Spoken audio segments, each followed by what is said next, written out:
날씨가 참 덥고 또 서일본 지역에서 폭우의 피해를 당하신 분들이 많이 있고 또 아직도 뒷정리가 안 됐다고 그러죠. 텔레비전을 보면서 가끔 마음에 부담이 올 때가 있어요. 예수님을 믿지 않는 사람들도 토요일 주일을 이용해 가지고 현지에 들어가서 볼런티어 활동을 많이 하는데 저희 믿는 사람은 그럴 기회가 전혀 없다고 하는 것. 특히 저 같은 목사는 아마 거의 토요일 주일날은 불가능한 상황이다. 얼마 전에 우리가 예수님이 안식일날 38년 된 병자를 고쳤을 때에 사람들이 예수님 보고 너 왜 안식일을 어기느냐 그런 이야기했고, 안식일날 침상을 들고 간 그 나음을 입은 사람에게도 비판을 했잖아요. 어디까지가 우리의 신앙의 참된 신앙의 모습일까 생각하면서 아픔을 위해서 기도해주고 또 어느 때는 아픔을 위해서 또 의연금도 보내고 하면서도 마음 한구석에는 세상 사람들도 막 땀을 흘리면서 어제도 보니까 열사병으로 넘어져서 병원에 실려갈 정도로 일한 사람들이 있다고 하는데 좀 마음이 아프다라고 하는 생각을 했습니다. 거리가 워낙 멀긴 하지만 그런 생각을 가끔 해봐요. 만약 혹시 1시간 거리, 2시간 거리라고 한다면 주일 예배는 아예 버스를 대절해서 거기 가서 드리고 봉사해도 좋지 않을까, 그런 생각들을 해봐요. 우리가 외식하는 사람들이라고 하는 예수님이 참 많이 말씀하시는데 이런 시스템 속에서 저도 어찌할 수 없이 외식하는 자들 속에 있구나라고 하는 생각들을 하죠. 진짜 우리가 그 사람들의 삶 속에 들어간다고 하면 주일날 거기 가서 일하고 저녁 예배 드려도 되고 새벽 예배 드려도 되는데 라고 하는 생각을 종종 할 때가 있는데 실천을 못해서 너무 힘들어요. 여러분들은 어떻습니까? 어떻게 실천을 해보고 싶겠습니까? 이런 마음을 가지고 진짜 조금이라도 실천할 수 있는 참 저희들이 되었으면 좋겠다라고 하는 생각들을 종종 해봅니다. 성경을 보면 예수님이 이 세상에 계실 때에 사람들은 예수님이 하는 일을 보고 많은 관심이 있었던 것 같습니다. 오늘은 특히 요한복음 8장 말씀을 우리가 자세히 읽어보려고 하는데, 어떤 사람은 예수님을 예언자라 그렇게 이야기하는 사람들이 있었습니다. 그런데 예수님은 본인이 하늘에서 오신 분이라고 이야기를 합니다. 하늘에서 오셨다고 하는 것은 사람이 아니라 하나님이라는 것, 하나님의 아들이라는 것을 말씀하고 있는데 요한복음에서 계속 예수님이 그런 말씀들을 하십니다. 우리 23절을 한번 보도록 할까요? 8장 23절. 8장 23절 같이 읽겠습니다. 예수께서 가라사대 너희는 아래서 났고 나는 위에서 났으며 너희는 이 세상에 속하였고 나는 이 세상에 속하지 아니하였느니라. 너희는 아래서 났지만 나는 위에서 났고 너희는 세상에 속했지만 나는 세상에 속하지 않았다, 분명히 말씀하고 있죠. 51절 말씀을 한번 보시기 바랍니다. 51절 같이 읽습니다. 진실로 진실로 너희에게 이르노니 사람이 내 말을 듣고 영원히 보지 아니하리라. 아멘. 내 말을 지키면 영원히 죽지 아니하리라. 우리가 사람 말을 지켜서 영원히 죽지 않는 경우는 없잖아요. 그러니까 내 말을 지키라. 영원히 죽지 않는다. 세상 사람들은 예수님을 아직 하나님의 아들로 인정하지 못할 때 예수님은 내가 하늘에서 온 바로 하나님이라고 얘기를 하고 있는 거거든요. 58절 말씀을 한번 보시기 바랍니다. 58절 시작. 예수께서 가라사대 진실로 진실로 너에게 이르노니 아브라함이 나기 전부터 내가 있느니라 하시니. 아멘. 이스라엘 사람들은 자기가 아브라함의 자손이라고 생각하는데 예수님이 오셔서 그 사람들에게 나는 아브라함이 나기 전부터 이 세상에 존재했다, 이런 이야기들은 전부 예수님이 나는 인간이 아니라 하나님이고 하나님의 아들이고 그리스도라고 하는 것을 분명히 보여주고 있는 겁니다. 이런 말을 들을 때마다 사람들이 질문을 할 수밖에 없죠. 25절을 보시기 바랍니다. 25절 제가 읽어드릴게요. 저희가 말하되 내가 누구냐 이렇게 얘기하죠. 사람들이 이런 이야기를 들으니까 내가 누구냐, 하늘에서 왔다고 하니까 내가 누구냐라고 얘기를 하는 거예요. 53절도 보시기 바랍니다. 53절 제가 읽을게요. 너는 이미 죽은 우리 조상 아브라함보다 크냐? 또 선지자들도 죽었거늘 너는 너를 누구라 하느냐? 그리고 얼마나 마음이 답답했으면 59절 제가 읽습니다. 저희가 돌을 들어 치려하거늘 예수께서 숨어 성전에서 나가시니라. 예수님이 하시는 말씀은 나는 인간과 다르다는 거예요. 나는 하늘에서 왔다고 하는 거예요. 나를 통해서 너희가 영생을 받는다고 하는 거예요. 사람들이 질문을 하죠. 너는 누구냐 질문을 하죠. 그런데 뭐 아브라함보다 먼저 있다고 하니까 뭐 감안할 수가 없죠. 참을 수가 없죠. 그래서 나중에는 돌을 들어서 예수님을 죽이려고 했다라고 하는 것. 이것이 오늘 8장에 나오는 내용들이기도 합니다. 사랑하는 성도 여러분, 여러분은 예수님을 누구라고 생각하십니까? 예수님이 우리에게 도덕적으로 가르칠 것이 많은 선생님이라고 생각하면 그 예수님은 여러분에게 도덕 선생님이 되실 것입니다. 예수님이 여러분의 가정 문제에 도움을 주시는 분이라고 생각한다면 예수님은 좋은 가정 상담사가 되실 겁니다. 예수님이 병을 고쳐주시는 분이라고 생각하면 그 예수님은 위대한 의사가 될 것입니다. 예수님이 가난한 사람 속에서 그들에게 먹을 것을 주시는 분이라고 생각하신다면 그 예수님은 좋은 자선가가 될 것입니다. 예수님은 분명 이와 같은 일들을 하셨습니다. 그 모습을 우리가 배워야 합니다. 그리고 그 모습을 우리가 의지하고 믿어야 합니다. 그러나 한 가지 중요한 것은 이와 같은 일들은 이 세상에도 일부의 사람들이 하고 있더라는 이야기입니다. 이 세상에서 공자가 있었다는 사실은 잘 알죠. 공자는 이 세상에 예수님보다 먼저 태어났다고 하는데 구약 성경에 보면 학계 선지자가 있고 스가랴 선지자가 있습니다. 포로에서 돌아왔을 때에 활동했던 선지자들인데 이 학계와 스가랴가 공자가 살았던 시대에 살던 사람입니다. 대충 이제 기억나시겠죠. 도덕에 관해서는 이 공자가 예수님보다 가르침이 더 많이 있습니다. 병자들을 치료한 것에 대해서는 슈바이처 박사가 더 많이 했을 것이고 더 많이 유명하기도 합니다. 가난한 사람을 돕는 것으로 말하면 빌 게이트, 예전에 마이크로소프트 회사 그 회장이었나요? 그 사람이요 더 많이 도왔습니다. 지금까지 도운 것이 350억 불인데 현재 돈으로 계산하면 약 500억 불이 된다고 합니다. 한국 돈으로 50조 원, 일본 돈으로 5조 엔. 그는 그 재산을 이 세상에 기부를 했습니다. 이와 같이 많은 재산을 누가 과연 기부했을까요?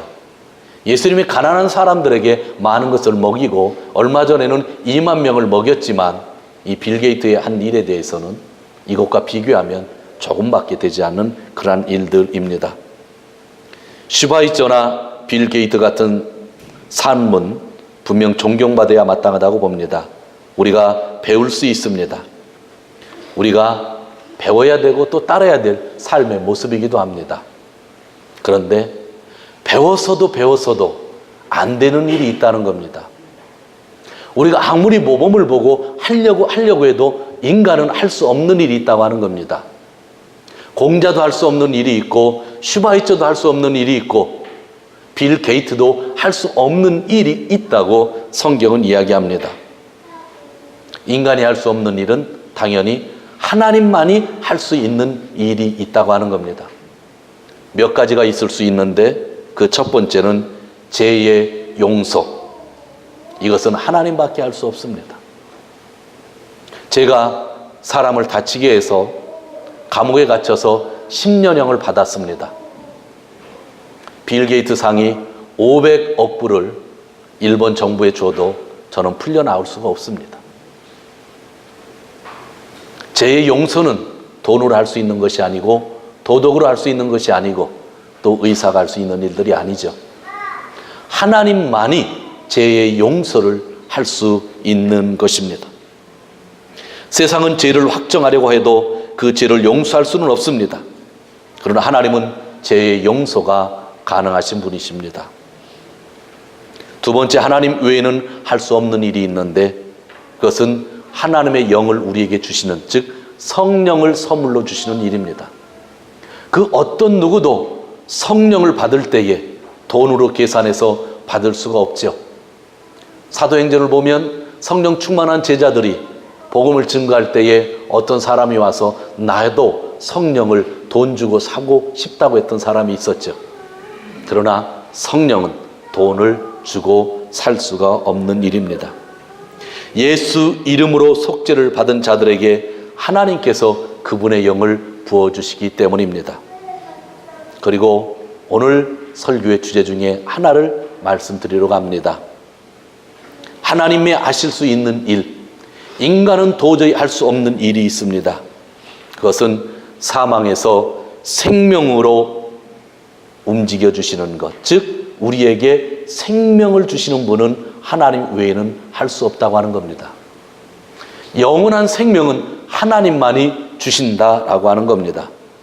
오늘 예수님은 그것을 강조하기 위하여 이 8장에서 주위에 있었던 사람들에게 말씀해 주신 것이고 오늘은 그 설교를 우리가 듣고 있는 것입니다. 성경을 보면 이 하나님의 모든 일, 죄의 용서와 성령의 충만과 또한 영생의 이 모든 문제는 예수 그리스도를 통해서 주어졌다고 말씀하셔서 우리는 이 하나님의 일이 우리에게 성취되기 위하여 예수 그리스도를 믿고 지금 이 자리에 있는 것입니다. 예수님을 도덕 선생으로, 상담자로, 의사로, 자선사업가로 생각하시면 세상 사는 동안에 많은 도움은 얻을 수 있을 것입니다. 그러나 진정으로 필요한 것들, 우리의 영원한 생명은 우리가 얻을 수 없다고 하는 것, 그것은 분명한 사실입니다. 그러므로 우리의 인생은 예수님에게 달려있는 겁니다. 이 세상 모든 사람들의 인생이 예수님에게 달려있기 때문에 사람들에게 돌을 맞으면서까지, 그런 분위기를 만들면서까지 나는 하늘에서 왔다라고 분명히 말씀하고 있었던 겁니다. 하늘에서 오셨기에 죄의 사함이 있는 것이고, 하늘에서 오셨기 때문에 성령을 선물로 줄 수 있는 것이고, 하늘에서 오셨기 때문에 우리에게 영생을 주실 수 있는 것입니다.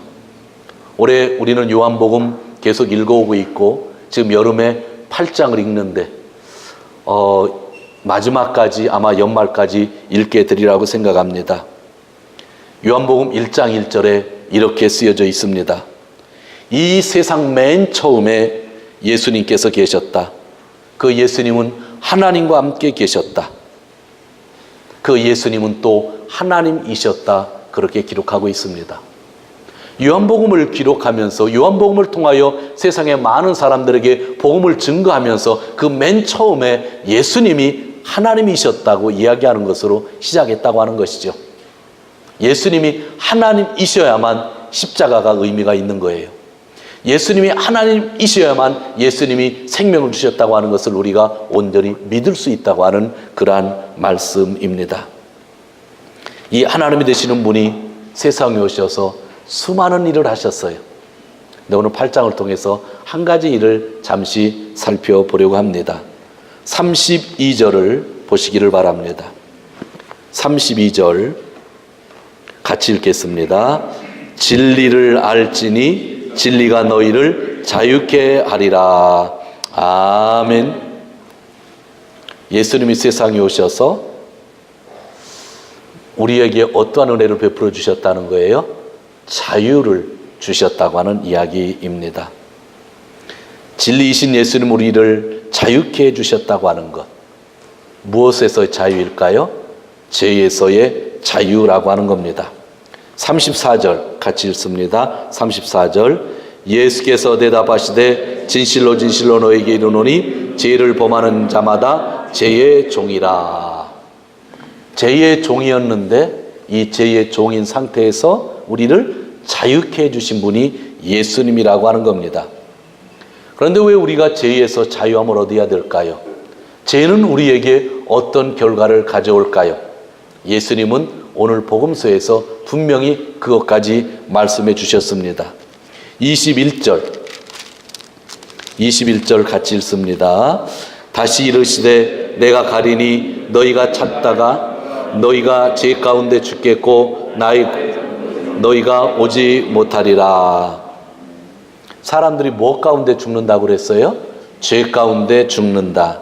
똑같은 이야기가 24절 같이 읽습니다.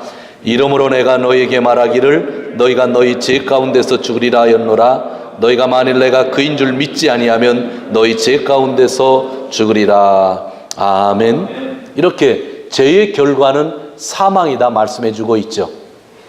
예수님이 이렇게 말씀하셨기 때문에 바울은 로마서에서 죄의 삭슨 사망이라고 이야기할 수 있었던 거죠.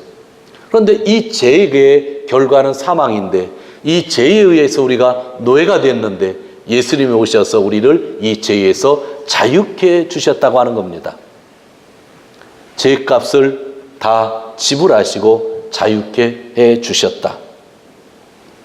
그리고 예수님이 우리에게 주신 말씀 다시 한번 읽도록 합니다. 36절입니다. 시작. 그러므로 아들이 너희를 자유케 하면 너희가 참으로 자유하리라. 아멘. 예수님이 너희를 자유케 하면 너희가 참으로 자유하리라. 여러분이 설교를 듣지만 새로운 이야기를 듣는 게 아니라 저와 여러분은 이미 자유한 자라는 것. 먼저 이 사실을 믿으시기를 주님의 이름으로 축원드립니다. 저와 여러분은 죄와 사망에서 자유함을 얻은 자라고 하는 그러한 이야기입니다. 그래서 갈라디아에서는 이렇게 얘기를 합니다. 그리스도께서 우리로 자유케 하려고 자유를 주셨으니 그러므로 굳세게 서서 다시는 종의 멍에를 매지 말자. 우리를 자유케 하시려고 주님이 자유케 하셨으니 다시는 죄의 멍에를 매지 말자, 그렇게 이야기하고 있었습니다. 자유. 여러분 얼마나 이 자유를 생각하시는지 모르겠어요. 혹시 여러분 중에 교도소에 다녀오신 분 있으세요? 혹시 있는데 저한테 고백 안 하신 분 혹시 있을지 몰라서 한 달을 사셨다고 생각하시면 참 얼마나 힘드셨을 것 같아요. 저는 군대 훈련소가 교도소 같았어요. 한 달 훈련 받는데 왜 이렇게 시간이 안 가요? 시간이 안 가는데 크리스마스 때 제가 11월 29일 날인가 입대를 했는데 크리스마스 때가 되니까 거의 훈련이 끝마칠 때인데 크리스마스 때 자유시간을 주더라고요. 그래서 밖에 나가서 볼을 차다가 발을 다쳐가지고 그 뒤로 치료를 제대로 못 받아서 한 20년 동안 발목이 계속 아팠던 적이 있는데 다행히 요새는 안 아파요. 인대 쪽에 어떻게 늘어났었는지 뭐였는지 모르겠는데 하여튼 훈련 받을 때 생각하면 참 되게 뭐라구나 이런 표현은 안 좋을지 모르지만 또 군대 가려고 하는 사람들한테는 죄송하지만 저한테는 짧은 시간이지만 진짜 답답했어요. 그냥 과장해서 표현하면 그냥 지옥 같았던 것 같아요. 왜냐하면 자유롭게 살다가 묶여서 2, 3년을 사는 거잖아요. 더 힘들었던 데는 가스실. 왜 가스실 가서 마스크 벗으라는지 모르겠어요. 그런 훈련이 왜 필요한지 지금도 저는 이해가 안 돼요. 가스를 막으려면 방독면을 써야 되는데 방독면을 빼면 죽는 건데 왜 죽는 훈련을 시키는지. 그런데 그 안에서 가스 마스크를 벗기고 꼭 시키는 노래가 어머님의 은혜를 꼭 시키죠. 제가 밖에서 지켜보는데 사람들이 다 도망 나오길래 제가 저랑 같은 그룹에게 우리는 도망가지 말자. 죽어도 저 안에서 마저 죽자. 우리는 남자다. 그런 얘기를 하고 들어가서 제가 제일 먼저 도망 나갔습니다. 도저히 못 참겠더라고요. 인생을 살면서 이것은 제가 젊었을 때 있었던 일이지만 여러분 삶 속에서 이것보다 더 힘들었던 지옥 같은 삶 사셨던 분들이 있을 거예요. 그때 느꼈던 것이 뭐예요? 자유. 자유가 얼마나 중요한지. 혹시 제가 아까 농담같이 이랬지만 진짜 경찰서에 가서 그 구치소에 잠깐 갇혔을 때 그 묶였던 그 마음, 그러나 자유롭고 나왔을 때 그 마음들. 제 종이라고 하는 것은 죽는다는 거예요. 제 결과는 죽는다는 거예요. 근데 예수님이 우리에게 뭐를 주셨다고요? 자유를 주셨다고요. 그리고 자유롭게 지금 예배를 드리고 있잖아요. 이것이 우리에게 얼마나 큰 감동으로 올 수 있느냐라고 하는 거예요. 예수님은 우리에게 자유를 주시려고 이 세상에 오셨다. 그런데 왜 예수님이 우리에게 자유를 주셨을까요? 저는 한 가지 더 생각해 보려고 합니다. 죄에서 자유를 얻으면 우리에게 최종적으로 주어지는 게 뭐죠? 영생이잖아요. 많은 사람들이 이 영생에 대해서 받았다는 생각을 하고 있지만 영생에 대해서 어느 정도 관심이 있는지 저는 이 마지막에 한 번 더 여러분과 살펴보려고 하는 거예요. 영생이라고 하는 것은 우리 인생에 있어서 최고의 목표예요. 내가 지금 자유함을 얻었다. 내가 건강함을 얻었다. 내가 지금 어려움 속에서 하나님 도와주셔서 살만하다. 너무나 감사하잖아요. 힘이 되잖아요. 그러나 우리는 거기에서 끝나면 되지 않는다는 거예요. 왜 예수님이 죄의 속에서 노예 생활하고 있는 사람들에게 자유를 주셨냐는 거예요. 최종적으로 우리에게 뭐를 주시기 위해서요? 영생을 주시기 위해서. 그런데 저와 여러분은 이 영생이란 단어를 들을 때마다 얼마나 감동을 하며 얼마나 관심을 갖고 있느냐는 거예요. 하나님의 관심은요, 어디 있는지 아세요? 우리들의 영생에 있어요. 그래서 하나님을 사랑의 하나님이라는 거예요.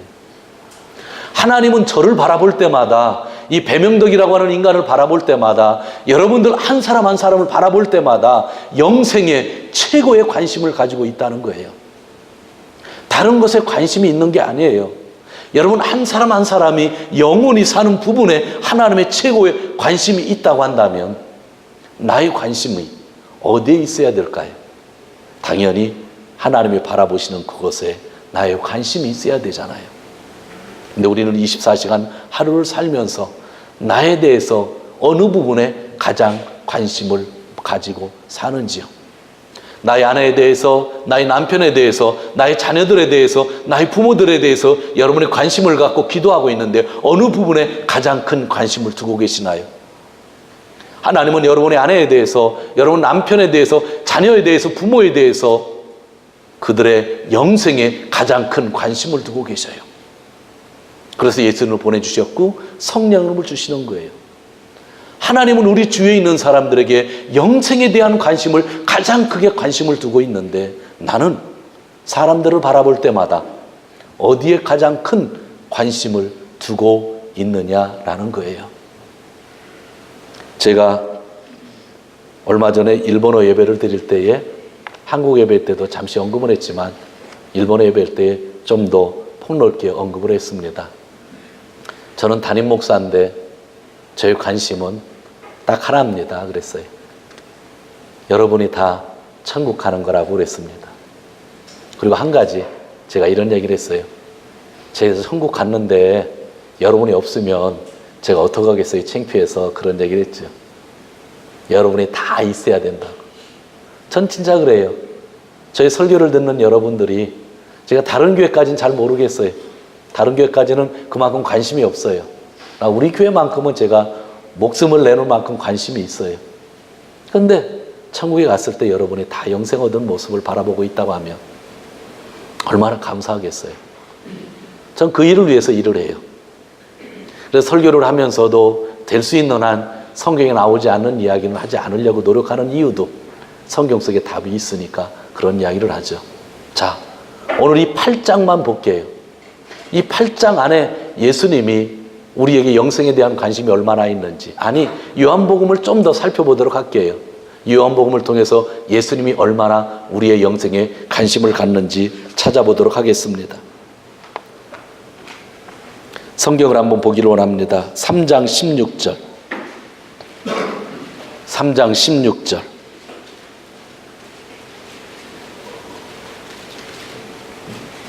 여러분들이 크게 읽어주시기 바랍니다. 시작.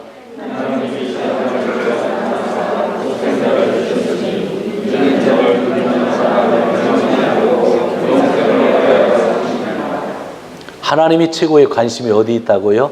영생. 그런데 이 한 구절을 우리가 딸딸 외우고 있는데 요한복음만 보더라도 이 한 구절이 아니에요. 3장 36절. 3장 36절 시작.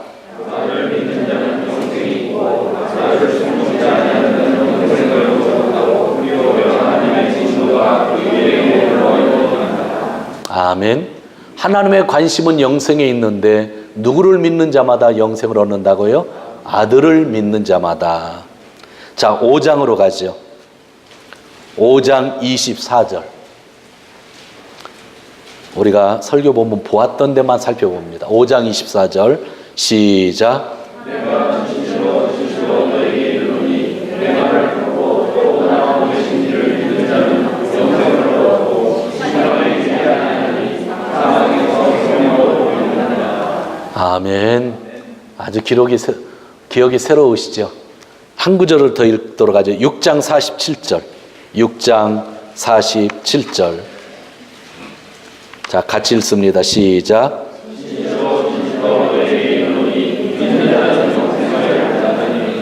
아멘. 이 부분이 우리가 오랫동안 올해 들어와서 요한복음을 설교해 왔잖아요. 설교를 들었잖아요. 앞부분에 나오는 이야기인데 온통 하나님의 관심은 어디에 있어요? 영생에만 있잖아요.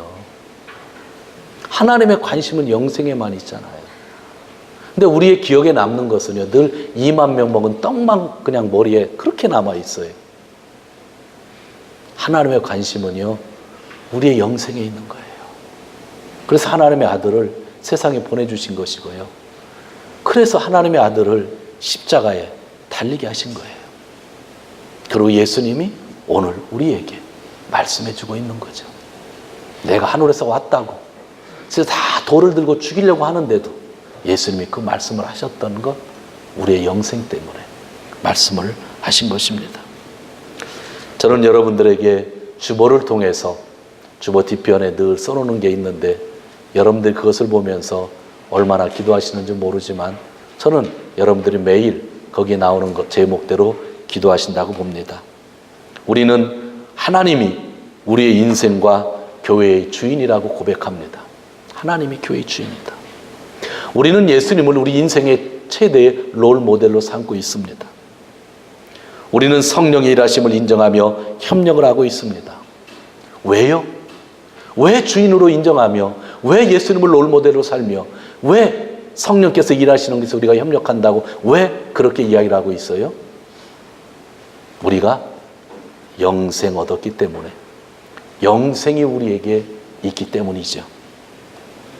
왜 우리는 이 세상에서 작은 그리스도인이 되려고 그렇게 노력을 하는가요? 왜 우리는 나의 사명을, 교회의 목적을 예배에 있고 선교에 있다고 이야기하나요? 그 안에 뭐가 있기 때문에? 영생이 있기 때문에. 하나님의 관심이 영생이고 내가 영생을 받았고 진짜 영생을 얻어야 되기 때문입니다. 하나님 나라에서 영원히 살기 위하여, 그래서 하나님 나라와 그분의 의가 최고의 가치라고 하는 겁니다. 최고의 가치는 하나님 나라와 그 의라고 하는 것. 그것이 성경에서 우리에게 말씀해 주고 있는 겁니다. 한국과 일본에서 수많은 크리스찬이 순교했습니다. 지금도 이 세계 안에서 예수 그리스도를 믿는다는 이유 하나만으로 고통을 당하며 죽어가는 사람들이 있다고 합니다. 그런데도 왜 우리는 예수를 믿으며 전하고 있습니까? 거기에 우리의 영생이 있기 때문입니다.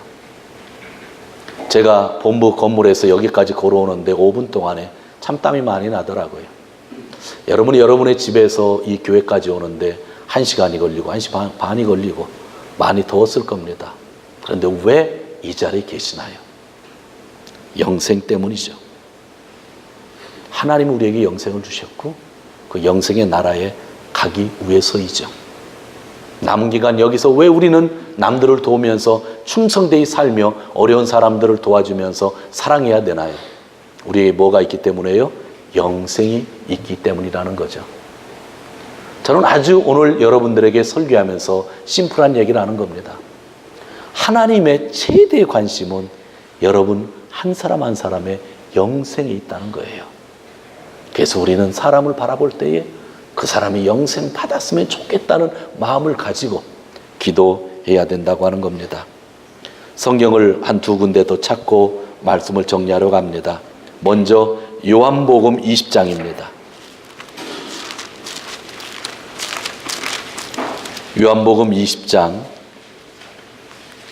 전에도 읽었지만 오늘은 뒷부분을 보려고 하는데 20장 31절 요한복음 20장 31절 같이 읽습니다. 시작. 오직 이것을 기록함은 너희로 예수께서 하나님의 아들 그리스도를 믿게 하려 하며 또 너희로 믿고 그 이름을 힘입어 생명을 얻게 하려 함이니라. 이렇게까지 예수의 이름을 얘기하는 것, 예수님을 소개하고 예수님이 2만 명을 먹였다고 하고 병자들을 고쳤다고 이야기하는 이유는 너희가 예수를 믿고 영생을 얻었으면 한다라는 거예요. 최고의 주제가 영생인데 왜 우리는 자꾸 영생에 대한 단어를 쓰기를 두려워하고 부끄러워할까요? 예수를 믿으면 영생 얻는다는 이야기를 왜 자꾸 하지 않고 예수를 믿으면 부자 된다고 하고 예수 믿으면 너 좋은 삶을 산다고만 이야기할까요? 아니잖아요. 예수님 믿으면 영생 얻는 거잖아요. 그리고 우리가 그 나라를 가야 되잖아요. 세례 요한이 마지막 말년이 되어서 여기 있는 예수님의 제자 요한이 말년이 되어서 요한 1서에서 3서를 기록했다는 것 같아요. 요한복음, 요한계시록 좀 전부분에 있는데 요한 1서를 한번 보시기 바랍니다. 성경 뒷부분에 있습니다. 요한 1서 5장 요한 1서 5장 13절 요한 1서 5장 13절 성경 뒷부분에 있는 요한계시록 앞쪽 부분에 있죠. 요한 1서 5장 13절 같이 읽습니다. 내가 하나님의 아들의 이름을 믿는 너희에게 이것을 쓴 것은 너로 하여금 너희에게 영생이 있음을 알게 하려 함이라. 아멘. 교회 다니는 사람들이요 형제자매가 잘 사랑하지를 않는 거예요. 그래서 요한이요 교회 공동체에게 편지를 쓰면서 하나님을 사랑하는 자는 형제자매를 사랑한다 그렇게 이야기하면서 성경을 기록한 거예요. 그러면서 마지막에 내가 왜 너희 교회에게 이 성경 말씀을 쓰면서 왜 너희가 서로 사랑해야 된다고 얘기하는 줄 아느냐? 너희에게 뭐가 있기 때문에? 영생이 있기 때문에 그러한 이야기를 하는 것이다 이야기를 하는 거예요. 지난주 설교는 한 여인을 통해서 우리가 정죄하면 안 된다는 것을 배웠죠. 8장 앞부분에 나왔죠. 우리에게 영생이 있으면요 사람을 정죄하지 않겠죠. 그러나 영생이 있으면 죄는 죄대로 밝히지만 그 사람을 우리는 어떻게 할 수가 있어요? 놓고 기도할 수가 있다고 그렇게 이야기합니다. 내가 참으로 영생을 가지고 있는지, 내가 영생에 대해서 진짜 중요하게 생각하는지, 내가 영생을 받은 사람으로서 하늘나라를 나는 바라보고 삶을 살고 있는지, 아니면 아직 내가 믿음이 부족한지 판단할 수 있는 기준은 딱 한 가지예요. 사람을 보고 내가 정죄를 하는 것인지, 그 사람을 보고 내가 기도를 하는 것인지. 죄진 사람, 잘못한 사람을 보고 내가 기도하고 있다고 하면 나는 영생을 소유한 자입니다. 그러나 죄진 사람들을 보고 아직도 끊임없이 정죄를 한다고 하면 나는 아직도 믿음이 더 성장돼야 되는 사람들이라고 하는 겁니다. 죄는 미워야 됩니다. 하나님만큼 죄를 미워한 그런 분은 없잖아요. 그러나 우리는 그 사람에 대해서는 영생을 가진 사람으로서의 삶을 살아야 된다고 하는 그러한 말씀입니다. 사랑하는 성도 여러분, 예수를 믿는 이유, 오늘 설교 제목이죠. 예수를 믿는 이유 뭐예요? 영생. 저 한번 따라 하시기 바랍니다. 영생. 평생 동안 잊지 마시고 이 복음의 말씀 가지고 승리하시는 귀한 성도님들 되시기를 주님의 이름으로 축원드립니다.